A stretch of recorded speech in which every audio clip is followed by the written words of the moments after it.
오늘은 선한 목적을 이루는 싸움, 선한 목적을 이루는 싸움이라는 제목으로 함께 말씀 나누도록 하겠습니다.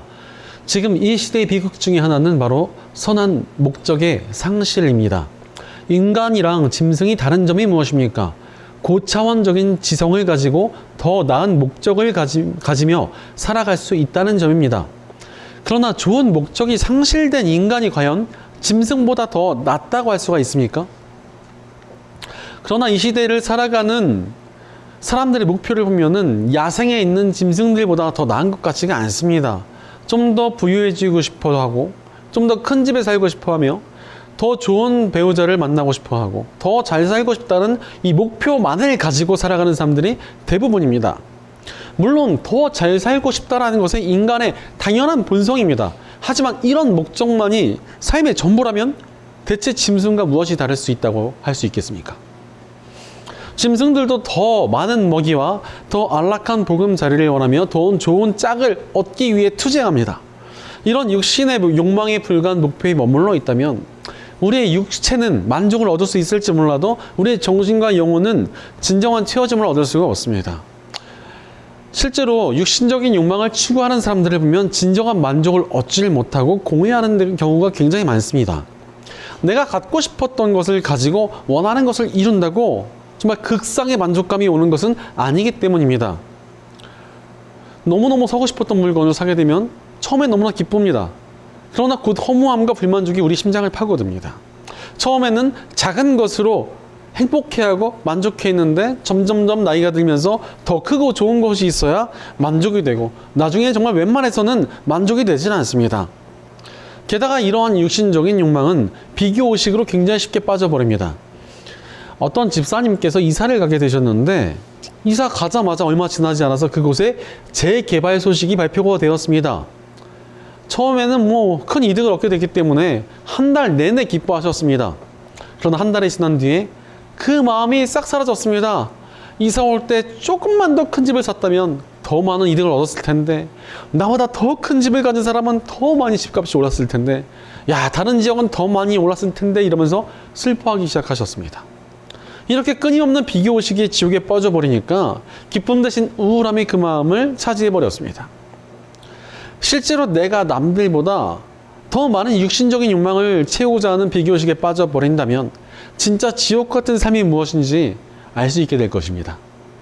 뭘 해도 만족이 안 되고 남을 앞서더라도 그보다 더 앞서 있는 사람이 보이기에 끊임없는 목마름과 공허함에 시달리는 우울한 인생을 살게 된다는 것입니다.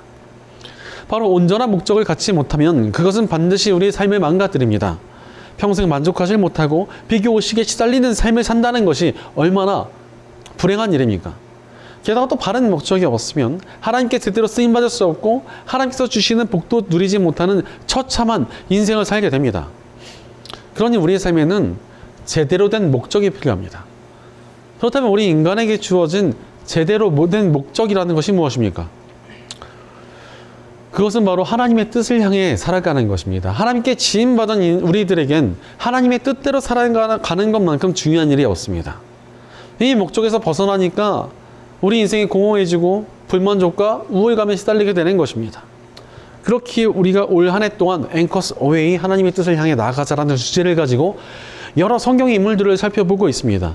우리가 살펴본 성경의 인물들이 완벽한 삶을 산 사람들은 아니었지만 적어도 그들이 하나님의 뜻을 향하며 쓰임받고 있었을 때 그들에게 비교의식이나 불만족과 허무함이 있었습니까?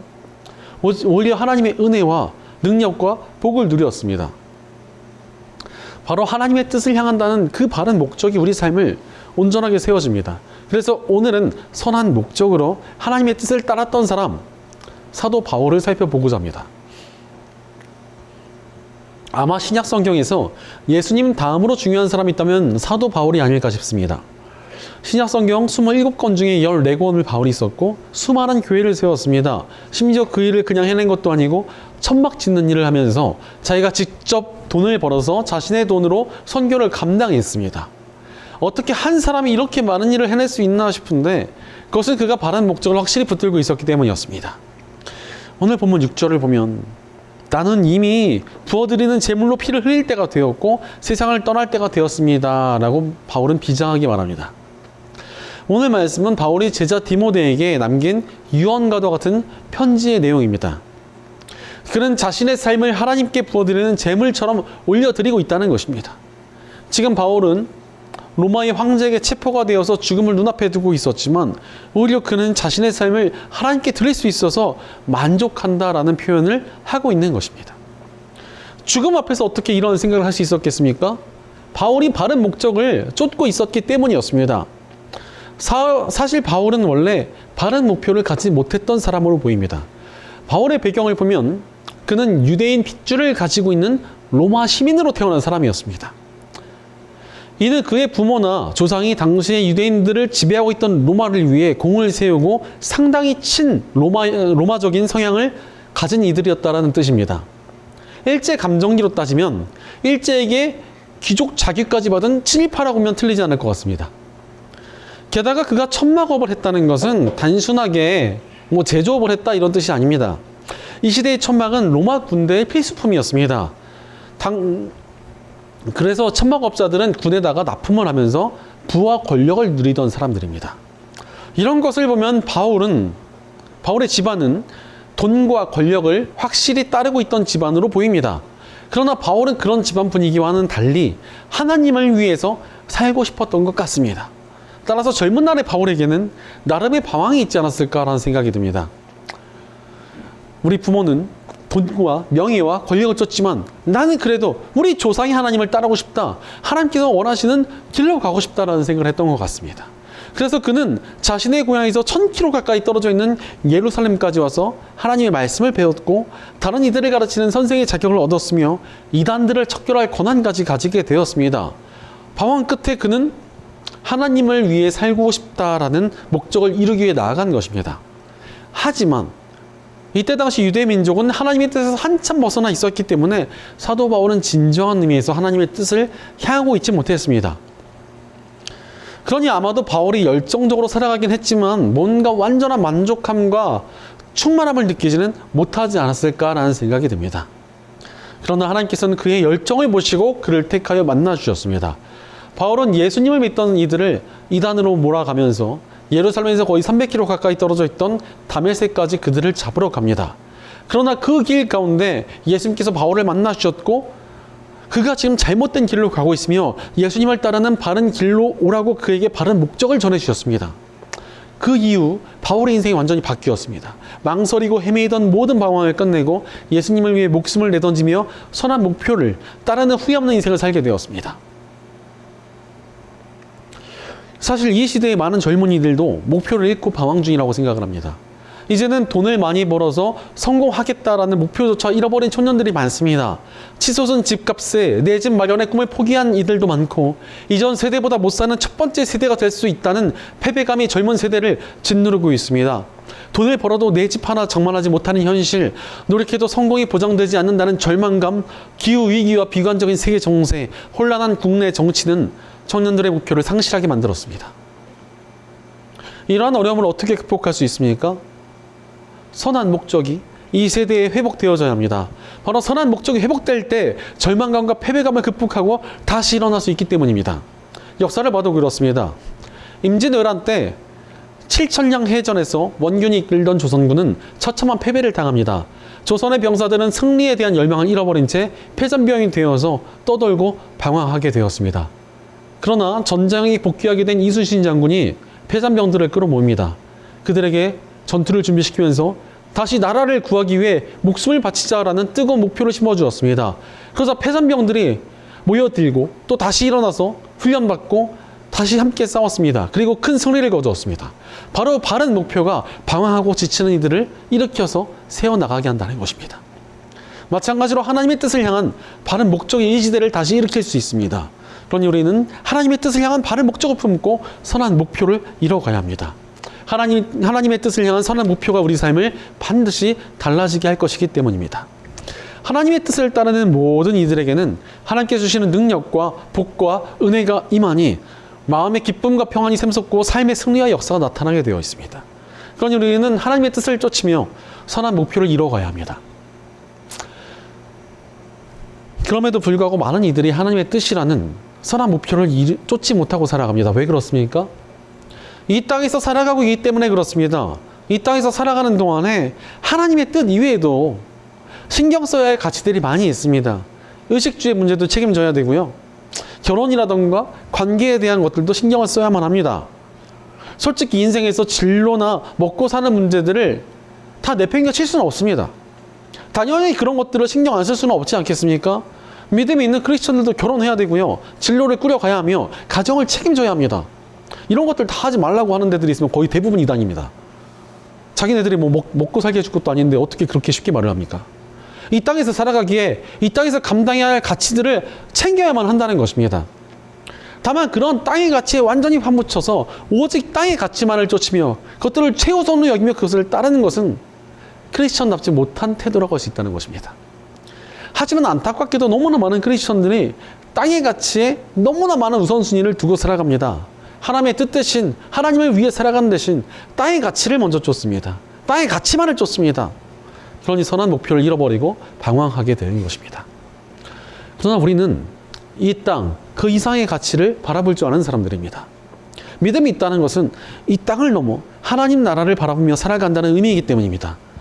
오늘 본문 8절을 보면 이제 나를 위하여 의의 면류관이 마련되어 있으므로 의로운 재판장이신 주님께서 그날에 그것을 나에게 주실 것이며 나에게만이 아니라 주님께서 나타나시기를 사모하는 모든 사람에게도 주실 것입니다 라고 바울은 말합니다. 바울은 이 땅을 살아가던 사람이지만 하나님 나라를 바라보고 있었습니다. 지금은 사람들이 멀쩡히 살아가면서 먹고 살고 결혼도 하고 직장도 다니고 돈도 벌지만 마지막 때가 올 것이고 그러면 하나님의 심판이 있음을 바울은 바라보고 있었던 것입니다. 그러니 세상의 매개는 대신 하나님과 하나님 나라를 위한다는 바른 목표를 붙들고 살았습니다. 우리도 마찬가지로 우리에게 주어진 바른 목적은 다가올 하나님 나라를 준비하는 것입니다. 이 땅에서 하나님 나라를 회복해 나가는 것입니다. 이 땅의 잘못된 가치들을 하나님 나라의 가치로 바꾸고 잘못된 길을 쫓고 있는 영혼들을 하나님께로 부르고 나부터 또 거룩하게 살고 내 가족과 내 친구들을 변화시켜가는 것, 그것이 바로 하나님의 뜻이시지 않겠습니까? 우리 앞에 심판대가 준비되어 있습니다. 모든 사람들은 마지막 때에 하나님의 심판을 받을 것이고 그날에 세상에서 쌓아둔 모든 재물이나 명예 같은 이 땅의 가치들은 모조리 다 잿더미처럼 사라질 것입니다. 다만 하나님과 하나님 나라를 위해서 헌신한 모든 것들은 하나님께 영원히 기억되며 영원히 빛날 하늘의 면류관과 영원한 상급으로 갚아주신다고 약속하셨습니다. 그러니 우리가 어찌 살아야겠습니까? 하나님과 하나님 나라를 위한 선한 목표를 이뤄가야 합니다. 이런 하나님의 뜻을 향한 선한 목표가 우리의 인생을 바르게 세워질 수 있도록 지켜줍니다. 바로 돈과 세상의 명예와 안락함을 쫓느라 하나님의 뜻을 완전히 저버리면 안 된다는 것입니다. 그렇다고 우리가 아예 세상 물질이나 명예나 성공을 구하지도 말아야 되는 것입니까? 그렇지는 않습니다. 우리도 복을 구할 수 있습니다. 바울은 천막업을 하던 사람이니까 복을 구했을 것입니다. 천막 만들다가 안 되면 주님이 잘 되게 해주세요. 재료가 없으면 재료 구할 수 있도록 도와주세요. 납품이 잘 되게 해주세요. 왜 기도 안 했겠습니까? 분명히 또 바울은 성실한 크리스천이니까 양심적으로 천막을 만드는 아주 좋은 장사꾼이었을 것입니다. 그러나 바울은 장사를 하면서도 궁극적으로 전도하고 공동체를 세우는 것을 최우선의 가치로 여겼습니다. 바울은 돈과 이윤을 얻으면서도 하나님 나라라는 핵심적인 가치를 중심에 두고 따랐습니다. 그러니 그를 통해 교회가 세워지고 영혼들이 구해질 수 있었습니다. 우리도 복을 구하되 하나님 나라를 삶의 목적으로 삼으며 살아가야 한다는 것입니다. 이 땅을 힘껏 살아가되 하나님의 뜻이라는 선한 목표를 이뤄가야 한다는 것입니다. 그렇다면 우리가 어찌 하나님의 뜻을 목표로 삼고 이 땅을 살아갈 수 있겠습니까? 십자가의 복음 안에서 가능합니다.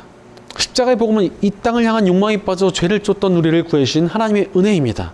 하나님의 아들이신 예수께서 우리를 위해 십자가에서 대신 죽으셨습니다. 그저 세상을 쫓던 죄인인 우리들을 대신하여 십자가의 희생으로 죄값을 치러 용서해 주셨고 우리에게 새로운 신분을 주셨습니다. 우리에게 하나님의 일꾼이자 하나님 나라의 백성이며 하나님의 자녀라는 새로운 신분이 십자가를 통해 주어졌습니다. 이러한 새로운 신분이 주어졌다는 것은 우리가 추구해야 할 목적이 달라졌다는 것입니다. 새로운 신분을 얻은 사람은 새로운 신분에 합당한 삶을 살아야 합니다. 그래야만 그 신분을 얻은 사람다운 능력과 복이 나타나는 것입니다. 실제로 하나님의 일꾼이 일꾼답게 살아야 주인 되신 하나님께서 그에게 더 많은 능력과 역사를 나타내시지 않겠습니까? 하나님 나라의 백성은 그 나라를 위해 살아야 하나님 나라의 능력을 맛볼 수 있습니다. 마찬가지로 하나님의 자녀들이 자녀답게 살아야 아버지 하나님께서 그들의 인생의 복과 은혜를 넘치도록 부어주실 수 있는 것입니다. 그러니 우리의 신분에 합당하게 살기 위해 선한 목표를 이뤄가야 합니다. 우리 예수님께서도 선한 목적을 향해 흔들리지 않고 걸어가셨습니다. 악한 마귀의 유혹과 수많은 공격에도 흔들리지 않으셨습니다. 십자가라는 하나님 나라와 하나님을 위한 그 목표를 절대 잃지 않으시고 선한 목적을 이뤄가시는 길로 향하신 것입니다. 우리가 그 길을 따라 선한 목표를 향해 갈 때 우리 예수님께서 함께 가십니다. 그러니 그 길이 얼마나 복되고 생명력이 넘치며 능력이 있겠습니까? 실제로 바울의 삶에는 예수님께서 늘 동행하셨습니다. 그러니 식민지 출신의 천막업자가 수많은 교회를 세우고 여러 권의 성경을 쓰며 수많은 영혼들을 구해낸 것 아니겠습니까? 게다가 사람들이 오해하는 게 바울이 3번에 걸쳐서 유럽과 아시아를 가로지르며 선교 여행을 하다 보니까 바울이 정말 평생토록 하나님께 쓰임받는 사역을 아주 오랫동안 했구나라고 착각을 합니다. 그래서 바울이 어떤 사람들은 한 50년 정도 쓰임받은 줄 압니다.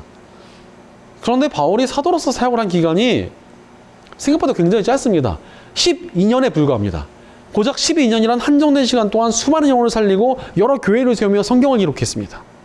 그야말로 엄청난 능력이 나타나는 삶을 살았습니다. 이는 그가 선한 목표에 집중하며 살았기 때문에 예수님께서 동행하시며 능력을 주셔서 이런 일을 해낼 수 있었던 것입니다.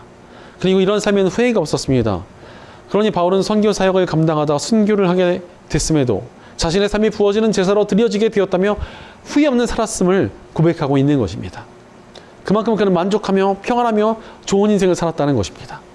바로 바른 목적이 있었기에 그는 후회 없는 인생으로 자신의 삶을 마무리할 수 있었습니다. 우리도 마찬가지입니다. 우리 삶에서 선한 목표를 이뤄가야 합니다. 그래야 우리 인생도 아름답고 능력 있게 쓰임받으며 후회 없는 삶을 살아갈 수 있습니다.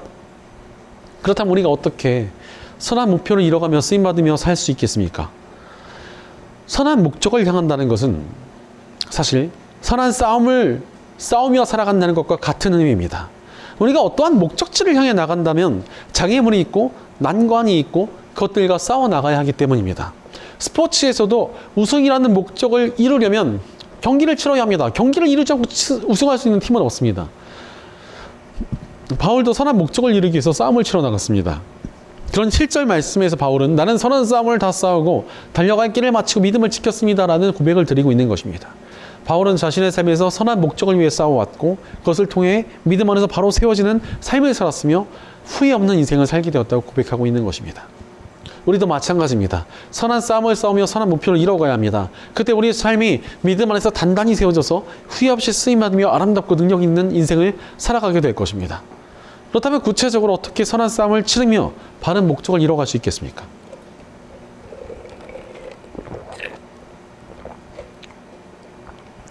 첫째로 내 삶의 선한 목표를 찾기 위해 선한 싸움을 치러야 합니다. 여러분, 우리 삶에 선하고 명확한 목표가 있습니까? 선한 싸움을 치르려고 해도 나의 목표를 모르고 있으면 그렇게 살 수가 없습니다. 그러니 우리는 선한 목표를 찾기 위해서 선한 싸움을 치러야 합니다. 사실 바울도 선한 목표를 찾기 위해 많은 방황을 했다고 생각을 합니다. 바울이 다메섹으로 가던 길에 부활하신 예수님을 만나고 변화되었습니다. 그렇다고 해서 바로 바울이 말씀을 전하며 사역을 시작했던 것은 아니었습니다. 아라비아에서 3년간 예수님에 대해 배우고 또 고향으로 가서 10년간 무명의 세월을 보냈습니다. 아마도 예수님에 대해서 더 연구하고 이제 내가 예수님을 위해서 어떠한 인생을 살아야 될 것인가를 고민했던 것 같습니다. 그렇게 오랜 시간이 지나고 나서야 바울은 놀랍게 쓰임받기 시작했습니다. 하나님께서 자신을 이방인들을 위한 사도로 세우셨다는 선한 목적을 발견한 뒤에 그는 확신 가운데 온 세상을 돌아다니며 엄청난 능력으로 쓰임받게 되었습니다. 우리도 때로는 우리 길이 멈춰져 있는 것 같고 갈 길이 보이지 않을 때가 있습니다. 내가 가는 길이 정말 맞는 길인지 무엇을 해야 할지 막막할 때도 있습니다. 이때 어떤 사람들은 일단 움직여야 된다며 발버둥 치는 사람들이 있습니다. 그러나 우리 크리스천들에게 있어서 하나님의 뜻을 알기 위해 몸부림치는 시간이 필요하다고 생각을 합니다. 내게 주신 선한 목표가 무엇인지 알기 위해 나아가야 한다는 것입니다. 쉽게 생각하면은 하나님 나라를 위해 살자, 영혼을 구하며 살자, 하나님의 뜻을 이루며 살자, 이렇게 생각하는 것까지 쉽습니다. 이것을 구체적으로 내 삶에서 어떻게 이뤄가야 될지 그것을 좀 알아가는 시간이 필요하다는 것입니다. 내게 주신 선한 목표를 알기 위해 반드시 나아가야 한다는 것입니다.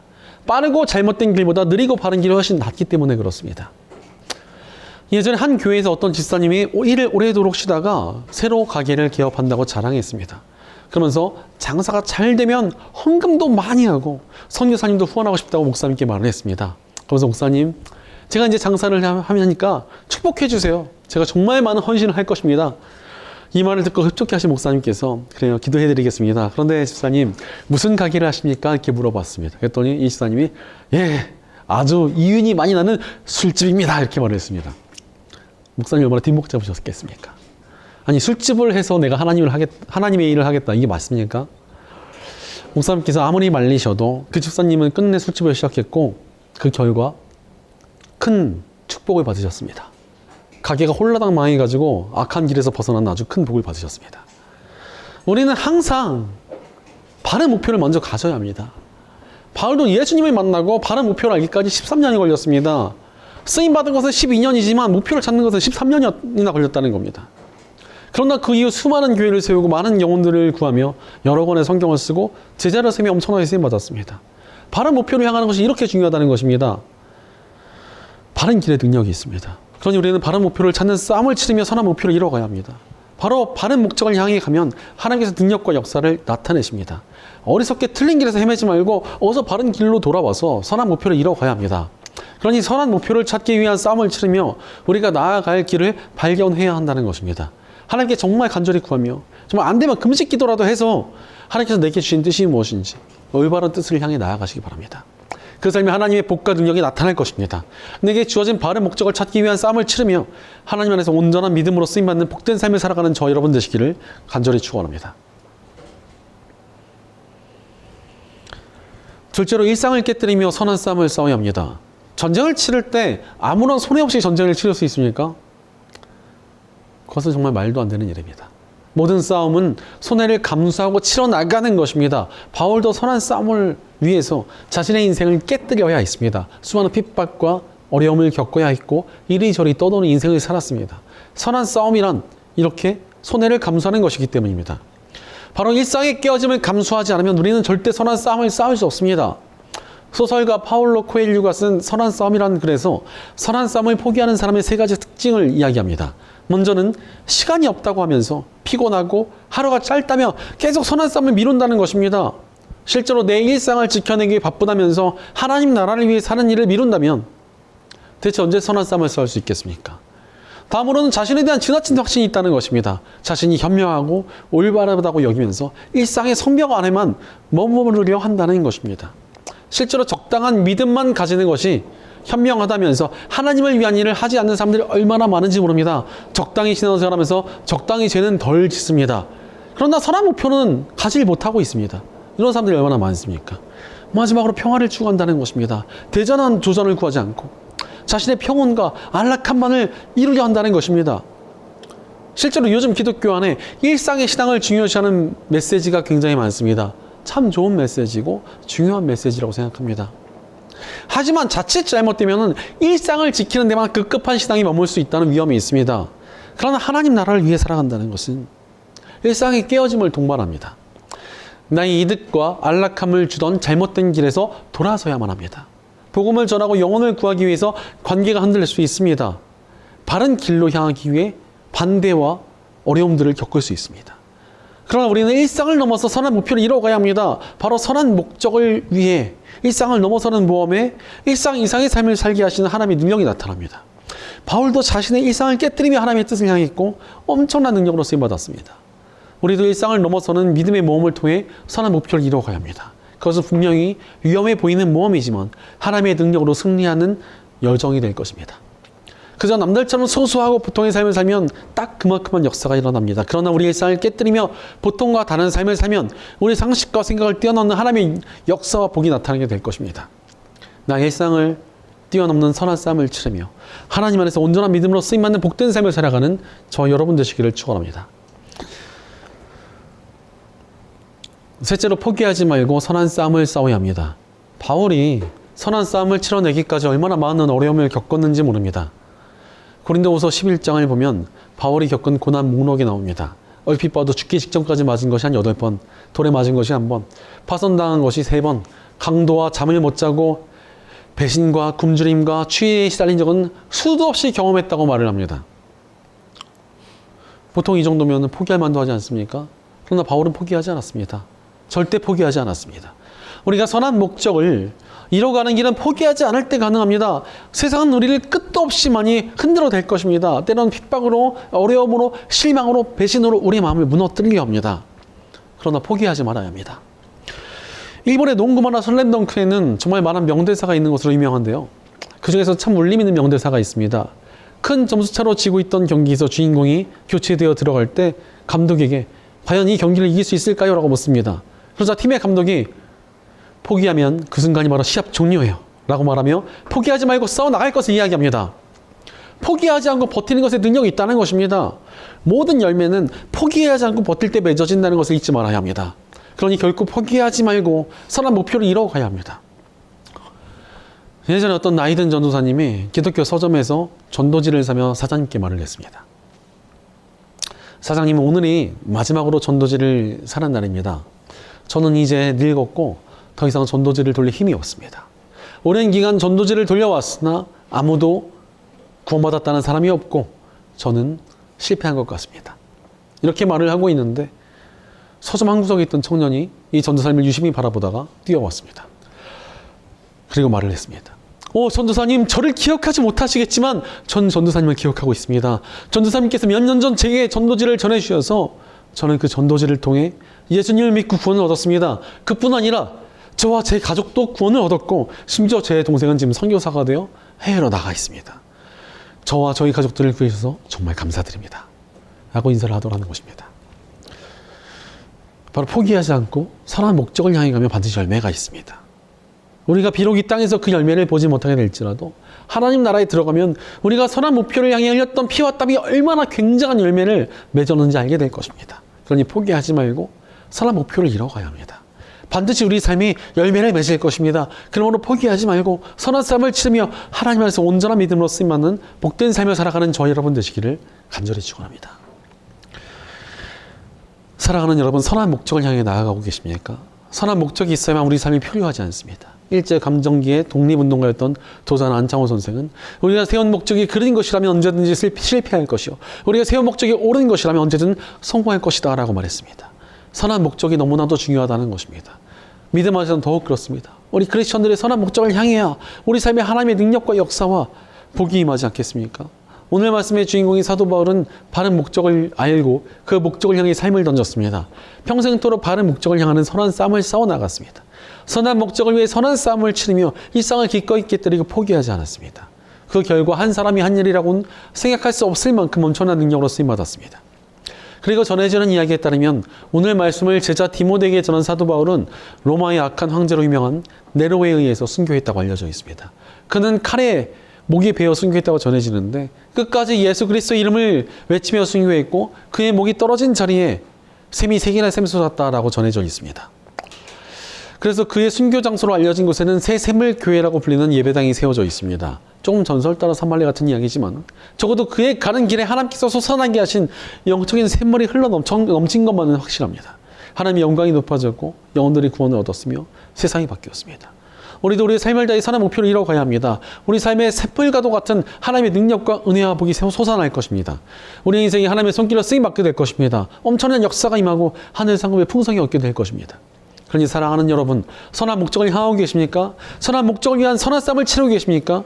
바른 목적을 위해 선한 싸움을 치러내시기 바랍니다. 반드시 우리 삶의 승리와 역사와 복이 임할 것입니다. 하나님의 뜻이라는 선한 목적을 이루는 싸움을 평생토록 치르며 하나님 안에서 온전한 믿음으로 쓰임받는 복된 삶을 살아가는 저 여러분 되시기를 주의 이름으로 간절히 축원합니다. 기도하겠습니다. 우리 삶에 선하고 놀라운 계획을 예비하신 하나님 감사합니다. 우리 삶에 하나님께서 주신 선한 뜻이 있음에도 우리가 헛된 세상의 가치만을 쫓아 살아가진 않았는지 우리 삶을 돌이켜봅니다. 그러나 이제 우리가 하나님께서 주신 바른 목적을 따라 선한 싸움을 싸우기로 결단합니다. 우리에게 주신 바른 목적을 찾기 위해 선한 싸움을 싸워나가며 우리 일상을 너무 포기하지 않고 하나님의 뜻을 위해 살아가기 원합니다. 주님, 우리에게 싸워나갈 능력과 힘과 은혜와 복을 허락하여 주시옵소서. 늘 주님께서 기뻐하시는 선한 목적을 따라 싸워나가는 우리에게 복 주시고 능력 주시옵소서. 우리 공동체 가운데도 함께 주셔서 우리 함께 선한 목적을 향하며 함께 선한 싸움을 감당해 나가며 승리하도록 우리를 도와주시옵소서. 매 순간 우리와 동행하시며 능력 주시는 우리 주 예수님의 이름으로 기도드리옵나이다. 아멘.